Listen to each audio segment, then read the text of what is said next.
Hello friends, સ્વાગત છે તમારું કેબી પટેલ વ્લોગમાં. તો આજે આપણે બનાવશું કુંભણિયા ભજીયા. આ કુંભણિયા ભજીયા કુંભણ ગામના નામ પરથી જ પાડવામાં આવેલું છે અને કુંભણ ગામ ભાવનગર જિલ્લાનું પાલીતાણા તાલુકામાં આવેલું છે.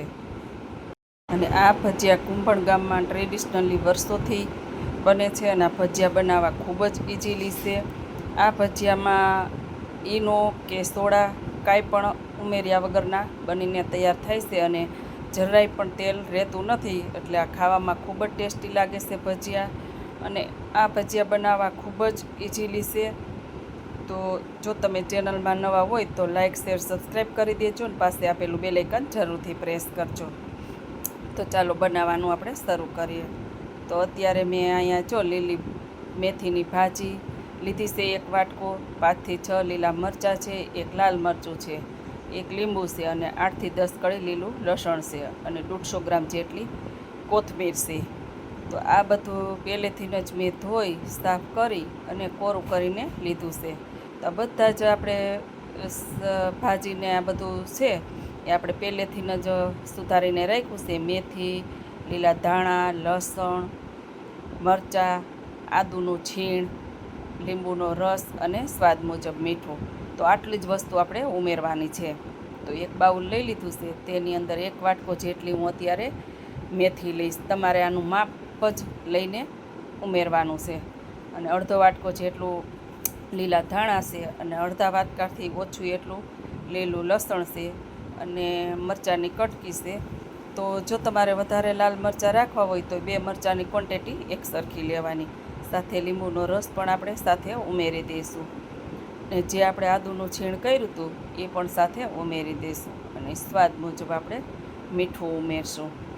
હવે આ ભજીયામાં ફક્ત આટલી જ વસ્તુ આવે છે, કોઈ પણ વધારે વસ્તુ નથી લેવાની. સ્વાદ મુજબ મીઠું ઉમેરી અને આપણે ચમચીના મદદથી આવી રીતે મિક્સ કરી દેવું.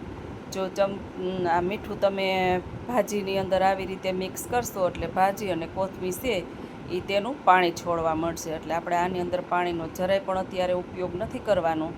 જરૂર પડે તો આપણે છેલ્લે ઉપયોગ કરશું.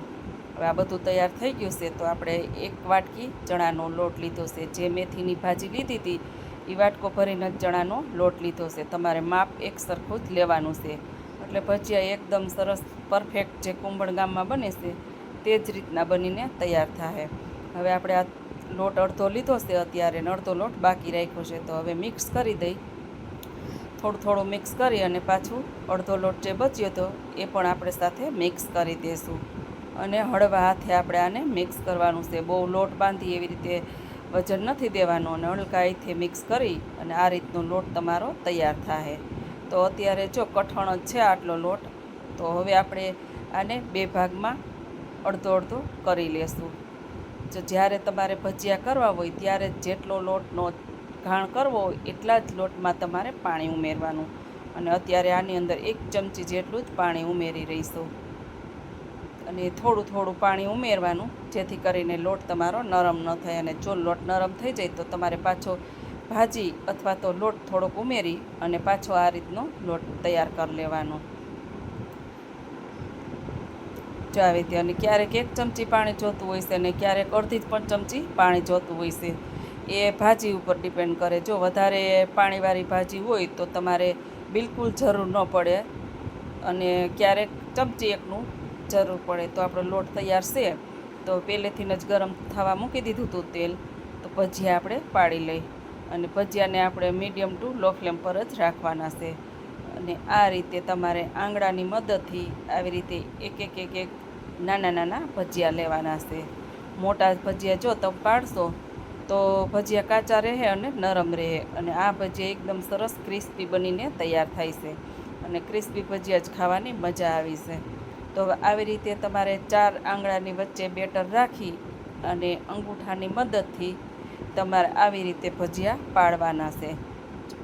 જો અંગૂઠાની મદદથી તમે પાડશો એટલે પરફેક્ટ રીતે જે કુંભણ ગામમાં ભજીયા બને છે તેવા જ ભજીયા બનીને તૈયાર થાય છે. અને ભજીયા તમારે બધા જ ભજીયા તેલની ઉપર આવી જાય ત્યારે જ તમારે જારો ફેરવવાનો છે, ત્યાં સુધી નથી ફેરવવાનો. અને આને એકદમ ગોલ્ડન બ્રાઉન કલરના થાય ત્યાં સુધી તળાવવા દેવાના છે. અને તળાતા બિલકુલ સમય નથી લાગતો કે 1 જ મિનિટની અંદર આ ભજીયા તળાય અને તૈયાર થઈ જાય છે. ઓછા સમયમાં બનીને તૈયાર થઈ જશે. જુઓ એકદમ સરસ બધા ભજીયા ઉપર આવી ગયા છે અને બ્રાઉન કલરના પણ થવા લાગ્યા છે. તો આ રીતે અલટ પલટ કરી અને ઝારામાં લઈ લેવાના. જો તળાઈ ગયેલા ભજીયા ઝારામાં લઈ અને તમારે ઝારાની અંદર જ બધું જ તેલ નિતારી દેવાનું છે.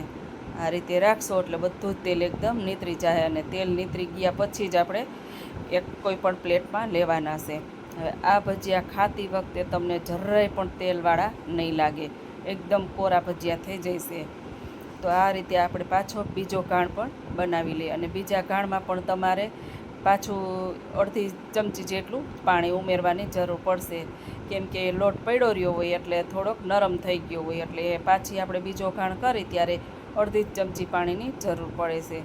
તો હવે બીજા ઘાણમાં પણ આપણે જો ભજીયા બધા બની ગયા છે અને ઉપર આવી ગયા છે, એટલે ઉપર આવી ગયા પછી જ આપણે ઝારાનો ઉપયોગ કરવાનો છે.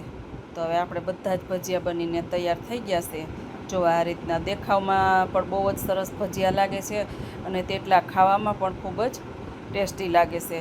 હવે આ ભજીયાને આપણે ઝીણી ઝીણી ડુંગળી ગોળ સ્લાઇસમાં કરી અને લીંબુની સાથે જ ખવાતા હોય છે, પણ જો તમારે ચટણી સાથે ખાવા હોય તો ચટણી સાથે પણ ખાઈ શકો.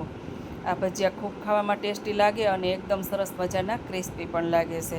જો તમે આ ટ્રીપથી કરશો તો તમારે પણ આવા જ પરફેક્ટ માપ સાથે બનીને ભજીયા તૈયાર થશે. જો તમને આ રેસીપી ગમી હોય તો લાઇક શેર સબસ્ક્રાઈબ કરી દેજો. પાસે આપેલું બેલ આઇકન જરૂરથી દબાવજો. નવી નવી રેસીપીની નોટિફિકેશન તમને પહેલાં મળે. જય શ્રી કૃષ્ણ.